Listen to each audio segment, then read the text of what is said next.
Hello friends, स्वागत है आपका एनसीईआरटी क्लासेस के ऑनलाइन प्लेटफॉर्म पर। मित्रों, आज हम लोग कुछ महत्वपूर्ण सवालों पर चर्चा करेंगे। जैसा कि आज का पहला सवाल है, आधार 60 सेमी और क्षेत्रफल 6360 सेमी स्क्वायर वाले त्रिभुज की ऊंचाई ज्ञात कीजिए। आपको पता है इसके लिए ट्रिक होता है। ट्रिक क्या है? त्रिभुज का जो क्षेत्रफल है, एरिया ऑफ ट्रायंगल बराबर 1/2 आधार इंटू ऊंचाई। कितना दिया है? 6360 बराबर 1/2। आधार की जगह 60 सेंटीमीटर और ऊंचाई आपको एच मान के निकालना है। अब देखिए, 0 से 0 कट गया, 6 1 का 6, 0 6 6 का 36 इंटू 1/2 एच। तो एच की जो वैल्यू होगी कितना हो जाएगी? 106 इंटू 2, और ये आपकी एच की वैल्यू होगी 2 छक्के 12, 2 1 का 2, 212 सेंटीमीटर। कौन सा? डी ऑप्शन आपका सही हो जाएगा। नेक्स्ट, अगला सवाल आपका है, अनिल ने 4% वार्षिक साधारण ब्याज की दर पर कुछ उधार लिए। 3 वर्षों के बाद उसने ब्याज के रूप में 30 रुपए अदा किए। अनिल ने कितने रुपए उधार लिए थे? हमारे पास ट्रिक है आपका, एस आई बराबर पी आर टी बटे 100। अब देखिए, यहाँ पर एस आई की जगह कितना है? 30 रुपए। ब्याज ही तो सिंपल इंटरेस्ट है। एस आई को हम लोग सिंपल इंटरेस्ट मतलब ब्याज, साधारण ब्याज, और वो कितना है? 30। 30 बराबर कुछ रुपए हमने मान लिया पी रुपए उधार दिए थे। आर मतलब 4%। कितने वर्ष के लिए? 3 वर्ष के लिए, इंटू 100। ठीक। अब 4 तिहाई 12, 12 पी बटे 100 बराबर 30। इसको काट दीजिए तो 12 पी बराबर हो जाएगा 30 इंटू 100 होगा।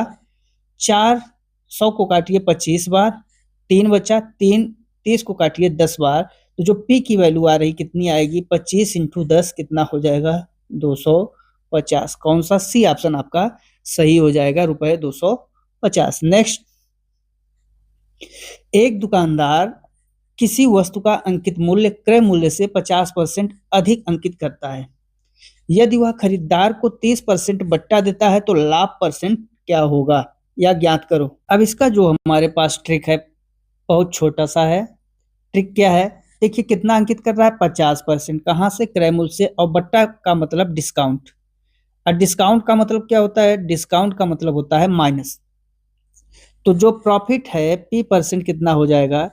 50 प्लस, चूंकि डिस्काउंट है इसलिए माइनस 30 इंटू 50 इंटू 30 अपान 100। ये सूत्र लगेगा। किस सूत्र से? प्रॉफिट परसेंट बराबर x plus minus y plus minus x y बटे 100 फार्मूला से हमने इसको लगाया। इस सूत्र के बारे में हम लोग चर्चा कर चुके हैं अपने वीडियो में। P% बराबर क्या होगा? 50 30 20 माइनस 0 0 कैंसिल, 5 तिहाई 15। P% बराबर 20 माइनस 15 कितना हो जाएगा? 5%। कौन सा? आपका ए ऑप्शन सही हो जाएगा। छोटा सा सवाल है। नेक्स्ट, अब यहाँ देखिए, 25%, 20% और 100% के 3 क्रमवार बट्टे के समतुल्य बट्टा। जब कभी समतुल्य बट्टा की बात करें तो समतुल्य बट्टा बराबर यही फार्मूला हम लोग लगाएंगे। कौन सा? जो अभी तक लगाए हैं। क्या क्या लगाए हैं? 25 20 100 के 3 क्रमवार हैं, तो चाहे हम एक्स वाई जेड के रूप में लगाएं, चाहे पहले हम 25 और 20 का लगा लें, फिर हम जितना आएगा उसका लगा लेंगे 100 के साथ। चलिए पहले हम इसी ढंग से करते हैं। 25, चूंकि माइनस में रहेगा, सब डिस्काउंट ही तो है, -25 -20 माइनस की जगह प्लस हो जाएगा 25 इंटू 20 बटे 100, और ये आपका होगा -25 और -20 जुड़ जाएंगे 45 प्लस 0 से 0, 5 दूनी 10, 5 पचा 25, 5, तो कितना समतुल्य बट्टा आया? -40। तो समतुल्य बट्टा कितना हो गया आपका? समतुल्य बट्टा हो गया 40%। अब 1/40 का है, 1/100 का है, फिर समतुल्य बट्टा हम लोग निकालें। समतुल्य बट्टा बराबर -40 -100 प्लस 100 इंटू 40। यहाँ प्लस इसलिए कर दिया चूंकि ये और ये दोनों माइनस, उसी प्रकार ये और ये माइनस है। -40 और -100 है, तो यहाँ माइनस माइनस का गुणा प्लस हो जाएगा बटे 100। 100 से 100 कट गया, 140 माइनस प्लस 40, तो कितना होगा? -100। ये माइनस बताता है डिस्काउंट कितने का? तो आपका जो आंसर होगा, चूंकि यहाँ टाइपिंग मिस्टेक है इसलिए इसका आंसर होगा 100%। इनमें से सवाल का जो ABCD है नहीं होगा, आंसर आपका समतुल्य बट्टा जो होगा कितने का होगा, 100% का होगा। नेक्स्ट, रोहन अपनी वस्तु के क्रय मूल्य से कितना प्रतिशत मूल्य अधिक अंकित करे ताकि उसे 5% छूट देने के बाद भी 33% का लाभ हो। अब देखिए यहाँ पर क्या है कि 33% का लाभ हो 5% छूट देने के बाद भी, तो हमें क्या करना है, इसी सूत्र से चलेंगे। किस फार्मूला से, P% बराबर अंकित मूल्य हमको निकालना है plus minus y plus minus x y बटे 100। अब देखिए कितना लाभ हो, उसे 33% का लाभ हो, एक्स हमको निकालना है कितना, छूट का मतलब ही होता है डिस्काउंट, डिस्काउंट का मतलब माइनस में, चूंकि आपको दे रहा है तो -5 एक्स बटे 100। अब देखिए 33 -5 इधर आएगा +5 हो जाए, 5 हो जाएगा। जब +5 होगा तो आपका 5 और यहाँ x 5 से 20 बार में कट गया, माइनस एक्स बटे 20, तो 38 बराबर हो जाएगा 20 x माइनस एक्स बटे 20। और जब इसको करेंगे इतने में ही हल कर ले रहे हैं, 20 में से एक x को घटाएंगे तो 19x बटे 20 बराबर हो जाएगा 38।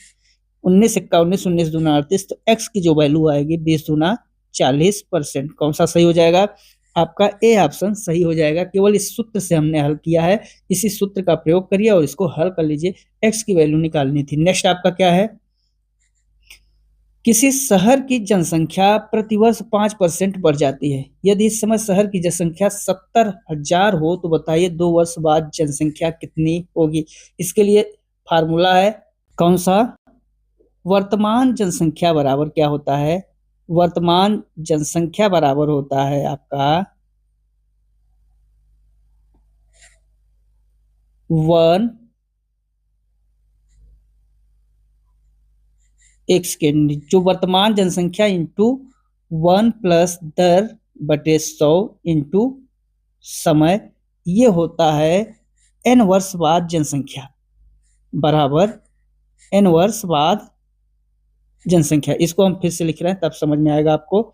हमारे पास जो सूत्र है इसके दो सूत्र, एक पहले के लिए सूत्र होता है और एक बाद के लिए। अब यहाँ n वर्ष बाद की बात कर रहा है तो n वर्ष बाद की जनसंख्या कितनी हो जाएगी, वो होगी वर्तमान जनसंख्या, वर्तमान जनसंख्या इंटू 1 प्लस दर बटे 100 इंटू समय। अगर यही n वर्ष पहले की जनसंख्या पूछता, जैसे यहाँ बाद दिया है पहले होता तो यहाँ माइनस हो जाता, बस इतना ही अंतर है। अब देखिए इसको हमें हल करना है, वर्तमान जनसंख्या कितनी है 70,000, तो 70,000 इंटू दर कितना है 5%, तो 1 प्लस 5 बटे 100, समय कितना है 2 वर्ष बाद, तो 2, हल कर लीजिए 70,000 इंटू 105 बटे 100 का स्क्वायर, इसका हमने एलसीएम लिया, इसको हल कर लिया। तो जब इसको हल करेंगे तो 70,000 इंटू 105 बटे 100 इंटू 100, और यहाँ स्क्वायर हो जाएगा ना, देखिए 2 zero 2 zero 2 zero 2 zero cancel. तो अब जो P बराबर होगा कितना होगा, 105 का स्क्वायर इंटू 7, और 105 का स्क्वायर कितना हो जाएगा, 105 का स्क्वायर होगा 25 और 11 धम्मा 110 इंटू 7, तो P की जो वैल्यू होगी 7 पचे 35, 7 पचे 35, 3, 7 दूनी 14, 3 17, 1 आ गया 1, 7 एक्का 7, 7 एक्का 7, तो जो P की वैल्यू होगी कितना हो जाएगी, P की जो वैल्यू होगी वो आपकी होगी 77,175, 77,175, डी ऑप्शन सही हो जाएगा। कुछ नहीं, बस इसी सूत्र में आपको लगाना है। नेक्स्ट, अब यहाँ पर जो सवाल कह रहा है 6 आदमी 8 घंटे प्रतिदिन काम करके एक काम को 5 दिन में कर सकते हैं, बताइए 3 घंटे प्रतिदिन काम करके 10 आदमी उसे कितने दिन में कर सकेंगे। बस सिंपल सा सवाल है।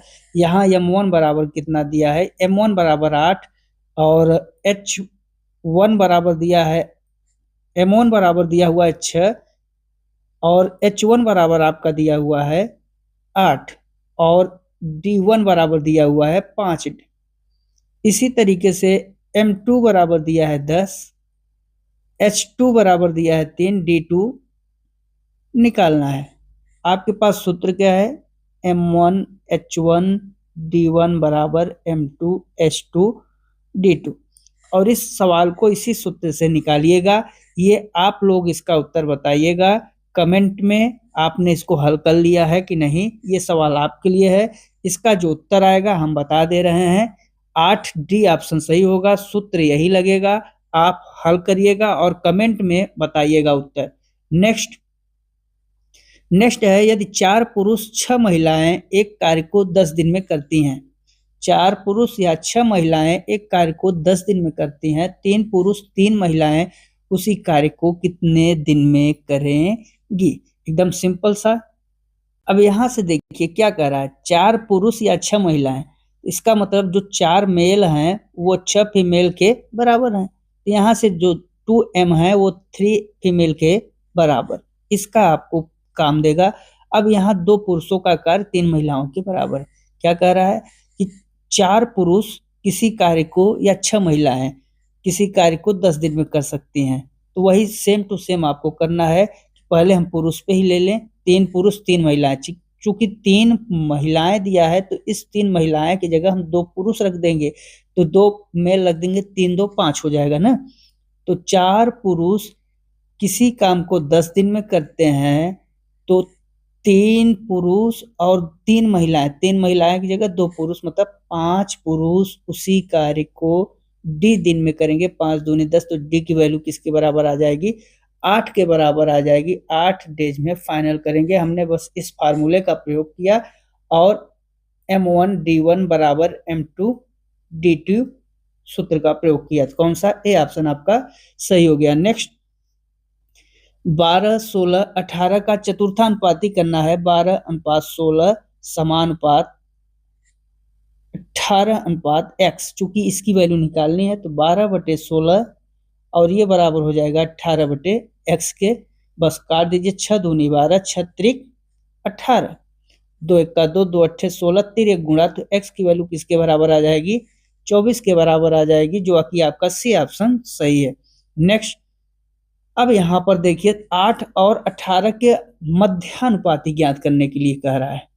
जब इस ढंग से सवाल करें तो पहले आपको बस 8 अनुपात x समानुपात फिर x 18 अनुपात 18 क्यों किया? क्योंकि प्रथम द्वितीय और ये बीच का पद।